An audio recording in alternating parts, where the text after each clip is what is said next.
start this. It's just like a reading thing. Because, yeah, I've been told my voice is nice. So, I might as well use it for something, right? Alright, so, today I'm just going to read a book. It's called Of Mice and Men, John Steinbeck. Steinbeck, my bad. Haha. John Steinbeck. Steinbeck, it's fine. Old book. I was going to read another book, but I couldn't find it. So maybe for a future episode I'll do that. So. Obviously you don't have to pay attention to what I'm reading. It's fine. I should probably turn on the light. Nah. Alright. So. Of Mice and Men. A few miles south of Soledad, the Salinas River drops in close to the hillside bank and runs deep in green. The water is warm, too, for it has slipped twinkling over the yellow sands in the sunlight before reaching the narrow pool. On one side of the river, the golden foothill slope curves up to the strong and rocky Gabrillion Mountains, but on the valley side, the water is lined with trees, willows fresh and green, with every spring, carrying in their lower leaf junctures the debris of the winter flooding, and sycamores with the mottled white recumbent limbs and branches that arch over the pool.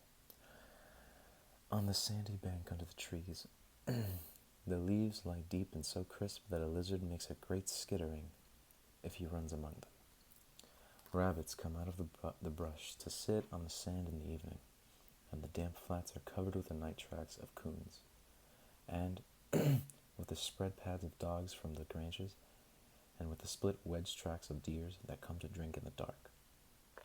There is a path through the willows and among the sycamores, a path beaten hard by boys coming down from the ranches to swim in the deep pool, and beaten hard by tramps who come wearily down from the highway in the evening to jungle up near water.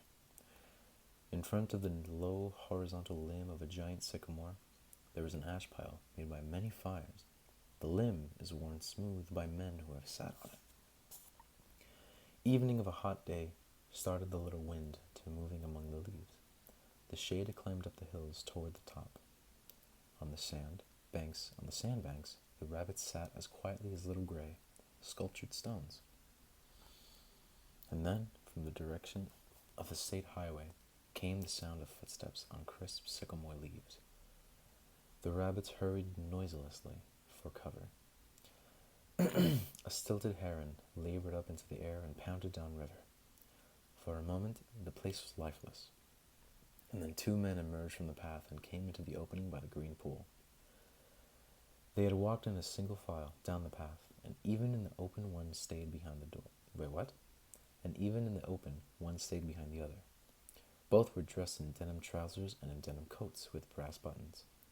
Both wore black, shapeless hats, and both carried tight blanket rolls slung over their shoulders. The first man was small and quick, dark of face, with restless eyes and sharp, strong features.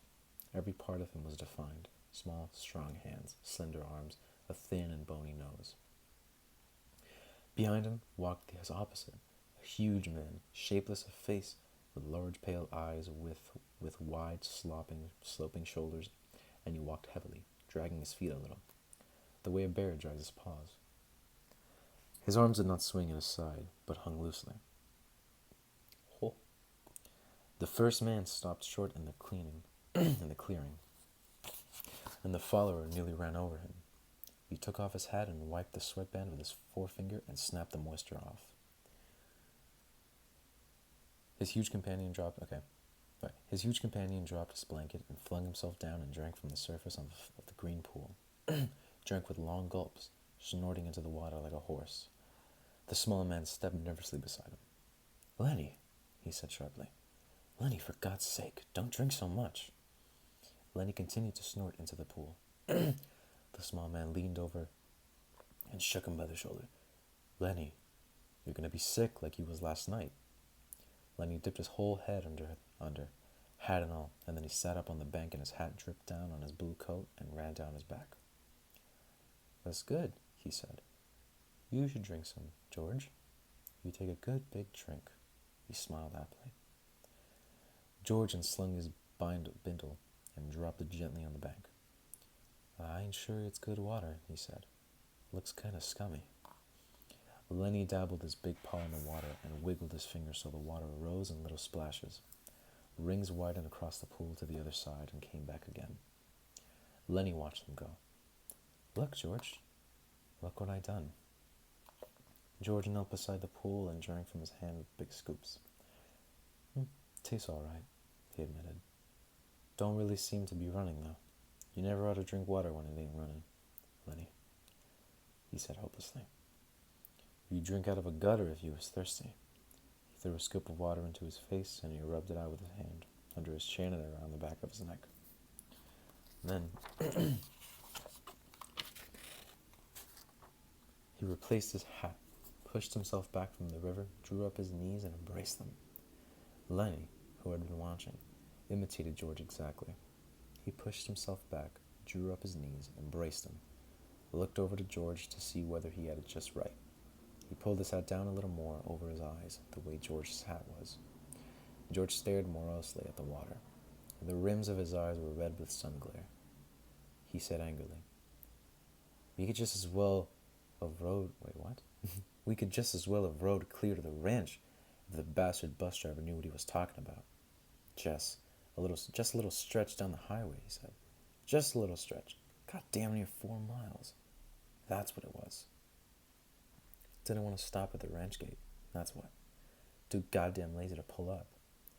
Wonder he isn't too damn good to stop in Soledad at all. Kicks aside and says, just a little stretch down the road. I bet it was more than 4 miles. Damn hot day. Lenny looked timidly over to him. George? Yeah, what you want? Where are we going, George? The little man jerked down the brim of his hat and scowled over at Lenny. So you forgot that already, did you? I gotta tell you again, do I? Jesus Christ, you're a crazy bastard. I forgot, Lenny said softly. I tried not to forget. Honest to God, I did, George. Okay, I'll tell you again. I ain't got nothing to do. Might just as well spend all my time telling you things and you forget them. And then I tell you again. Tried, said Lenny. But it didn't do good. I tried, said Lenny. But it didn't do no good. I remember about the rabbits, George. To hell with the rabbits. That's all you can ever remember is them rabbits, okay? Now you listen this time. You got to remember so we don't get in no trouble. You remember sitting in the gutter on Howard Street and watching the blackboard.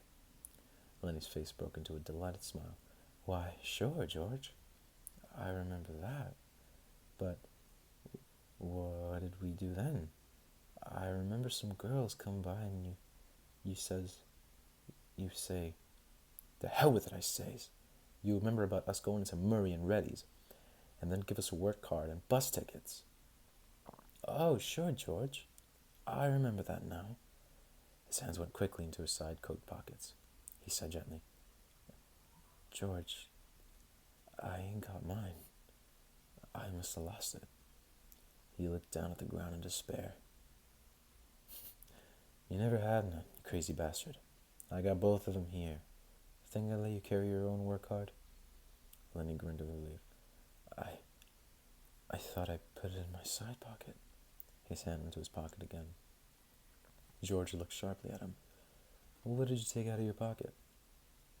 Ain't a thing in my pocket, Lenny said cleverly. I know there ain't. You got it in your hand. What you got in your hand? Hiding it? I ain't got nothing. George, honest. Come on, give it here. Lenny held his closed hand away from George's direction. It's only a mouse, George. A mouse? A live mouse? Uh-huh. Just a dead mouse, George. I didn't kill it. Honest. I found it. I found it dead. Give it here, said George. Aw, leave me have it, George. Give it here.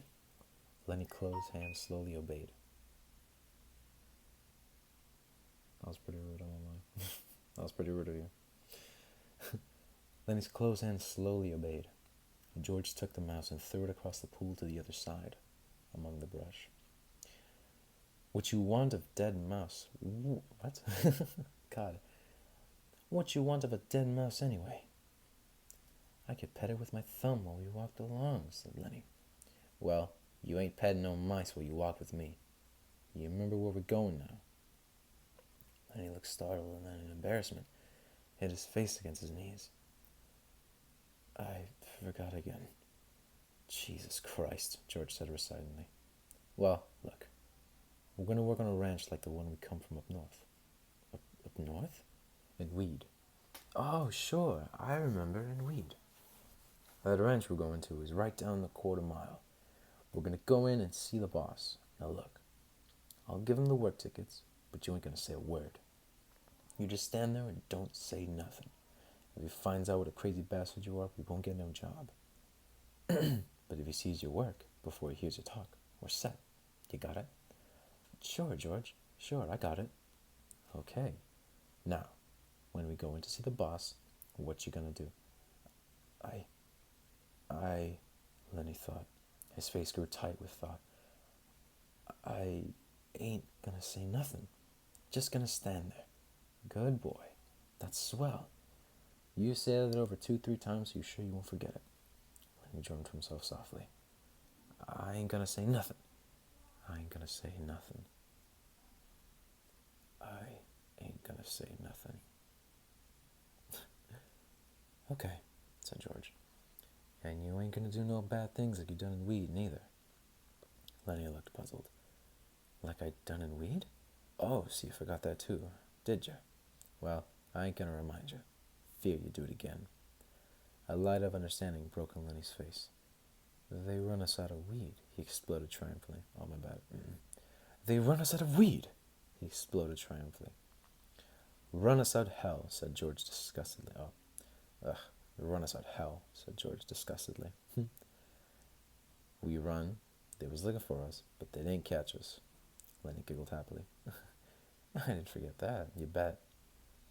George lay back on the sand and crossed his hands under his head, and Lenny imitated him, raising his head to see whether he was doing it right. God, you're a lot of trouble, said George. I would get along so easily and so nice, if I didn't have you on my tail. I could live so easy, and maybe have a girl. For a moment, Lenny lay quiet, and then he said hopefully, We're going to work on a ranch, George. All right, you got that. But we're going to sleep here because I got a reason. The day was going fast now. Only the tops of the Gabillion Mountains flamed with light of the sun that had gone from the valley. A water snake slipped along in the pool, its head held up like a little periscope. The reeds jerked slightly in the current. Far off toward the highway, a man shouted something, and another man shouted back. The sycamore limbs rustled under a little wind that died immediately. George, why we ain't gonna go to the ranch and get supper? No, why ain't we gonna go to the ranch and get supper? They got supper at the ranch. George rolled his head. George rolled on his side. No reason at all for you. I like it here. Tomorrow we're gonna go to work. Tomorrow we're gonna go to work. I seen thrashing machines on the way down. Them ends will be bucking grain bags, busting a gut. Tonight, I'm gonna lay right here and look up. I like it. Lenny got up on his knees and looked down at George. Ain't we gonna have no supper? Sure we are, if you gather up some dead willow sticks. I got 3 cans of beans in my bindle. You get a fire ready. I'll give you a match when you get the sticks together. Then we'll heat the beans up and have supper. Lenny said, I like my beans with ketchup. Well, we ain't got no ketchup. You go get wood, and don't you fool around. It'll be dark before long.